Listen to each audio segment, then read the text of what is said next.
Seorang kakek pedagang es krim menangis di jalan raya usai menjadi korban penjamretan yang dilakukan oleh seorang pengendara motor di kota Bekasi, Jawa Barat.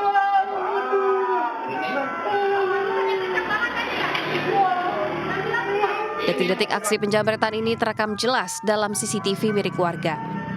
Terlihat sang kakek penjual es krim keliling yang menggunakan sepeda tiba-tiba dipepet pelaku menggunakan motor dan langsung menjamret tas milik korban.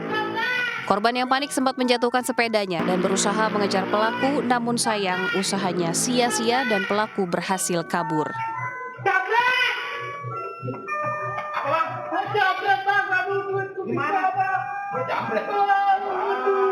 Bahkan korban pun langsung menangis sesaat setelah tas berisi uang tunai hingga ponselnya raib dijamret. Pelaku satu orang dia udah buntutin tuh dari belakang. Nah, pas dia udah lihat sepi dia muter balik, lalu dia langsung jambret. Langsung diambil lah ya? Diambil. Dari pengakuan korban kepada warga sekitar, dirinya kehilangan uang tunai di dalam tas sebesar 5 juta rupiah, handphone, dan dompet berisikan dokumen penting. Mirisnya uang yang hilang dicuri pelaku merupakan uang hasil dari berjualan es krim keliling. Dari Bekasi, Jawa Barat, Rahmat Hidayat, iNews melaporkan. Berdalih terjerat masalah ekonomi, seorang ibu tega menjual bayinya ke sindikat penjualan bayi di Tambora, Jakarta Barat. Polisi membongkar kasus tersebut dengan menemukan 5 bayi dan menangkap 3 pelaku termasuk ibu kandung dari salah satu bayi.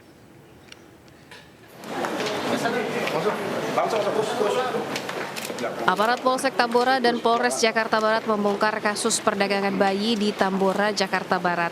Polisi menangkap sepasang suami istri dan ibu kandung dari salah satu bayi di 2 lokasi berbeda. Dari hasil pengembangan, petugas menemukan 5 bayi di rumah salah satu pelaku di Bandung, Jawa Barat. Kelima bayi ini dibeli pelaku dengan harga bervariasi dari 4 hingga 6 juta rupiah. Awalnya T, ibu kandung salah satu bayi, mengaku kehilangan anaknya dan setelah ditelusuri bayi dijual kepada AN dan EM, pasangan suami istri dengan dalih terhimpit ekonomi. Kemudian atas kesepakatan kedua belah pihak antara saudari T dengan saudari EM ini disepakati EM akan membayar sejumlah uang sebesar 4 juta rupiah kepada saudari T. Akibat perbuatannya, ketiga pelaku terjerat pasal tindak pidana penjualan orang dengan ancaman pidana 10 tahun penjara. Dari Jakarta, Miftahul Gani, iNews melaporkan. Pemirsa, hujan lebat mengakibatkan sejumlah wilayah di Lampung terendam banjir hingga ketinggian 3 meter. Sementara itu upaya evakuasi warga yang terjebak banjir dilakukan Basarnas menggunakan perahu karet dan tali.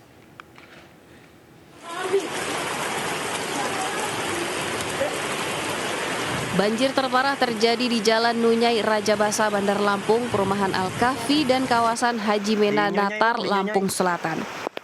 Derasnya arus banjir menerjang pemukiman warga dengan ketinggian air 1 meter hingga 3 meter. Selain merendam ratusan rumah warga, banjir akibat meluapnya aliran sungai di Bandar Lampung ini juga mengakibatkan jalan lintas tengah Sumatera di desa Haji Mena lumpuh karena terendam banjir dengan ketinggian air hingga 1 meter lebih. Sementara itu, untuk menyelamatkan warga yang terjebak banjir, puluhan personil rescue Basarnas Lampung dikerahkan untuk melakukan evakuasi terhadap korban. Menggunakan alat bantu, perahu karet, dan tali, sejumlah warga yang mayoritas ibu-ibu dan anak-anak yang terjebak arus deras banjir ini dievakuasi ke lokasi yang lebih aman. Dan untuk pantauan kondisi situasi dan kondisi di lokasi banjir saat ini, alhamdulillah air sudah mulai berangsur surut dan tentunya arus masih cukup keras. Hingga Sabtu malam, petugas Basarnas telah berhasil mengevakuasi sebanyak 76 warga korban terjebak banjir untuk dibawa ke lokasi yang lebih aman. Dari Bandar Lampung, Andreas Afandi, iNews melaporkan. Sementara itu, hujan badai yang melanda Sorowaku, Kabupaten Luwu Timur, Sulawesi Selatan mengakibatkan puluhan pohon tumbang. Sejumlah rumah warga juga mengalami kerusakan akibat kencangnya tiupan angin yang menghantam pemukiman.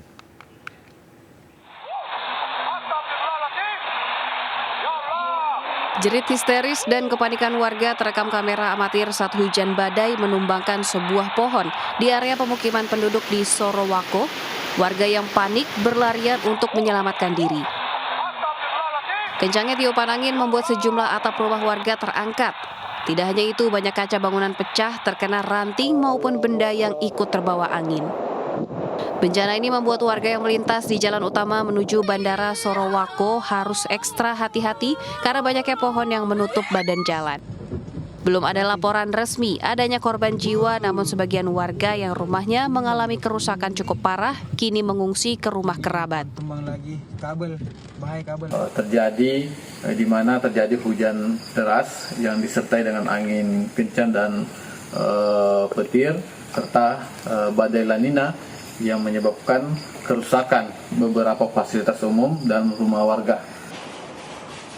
Selain kerusakan bangunan, warga terdampak bencana hingga kini masih harus bertahan tanpa aliran listrik lantaran pihak PLN masih melakukan pemadaman akibat sebagian kabel rusak dan terputus usai tertimpa pohon tumbang. Dari Kota Palopo, Sulawesi Selatan, Nasruddin Rubak, iNews melaporkan. Video amatir merekam momen seorang pelajar di salah satu SMP negeri di Kabupaten Blora, Jawa Tengah mengalami perundungan. Selain mengalami kontak fisik, korban juga menerima hinaan dari rekan-rekannya. Imbas dari kejadian ini, Bupati memerintahkan Kepala Dinas Pendidikan Kabupaten Blora untuk terjun langsung ke sekolah tindak terjadinya perundungan untuk menelusuri sekaligus melindungi korban agar tindakan serupa tidak terulang. Seorang bocah 4 tahun di Kabupaten Aceh Barat, Aceh disiksa hingga tewas oleh pacar ibunya. Pelaku nekat menyiksa dan aniaya bocah malang tersebut akibat kesal karena dianggap telah mengganggu hubungan asmaranya dengan ibu korban. Kasus ini terbongkar setelah ayah kandung korban mencium aroma kejanggalan atas kematian anaknya dan melaporkan ke Polres Aceh Barat.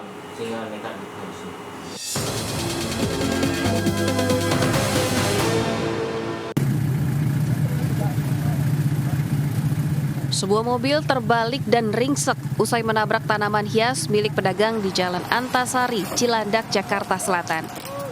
Diduga pengemudi kurang konsentrasi akibat membalas pesan singkat di ponsel sembari berkendara. Meski tidak menimbulkan korban, namun kecelakaan ini membuat arus lalu lintas macet saat proses evakuasi kendaraan.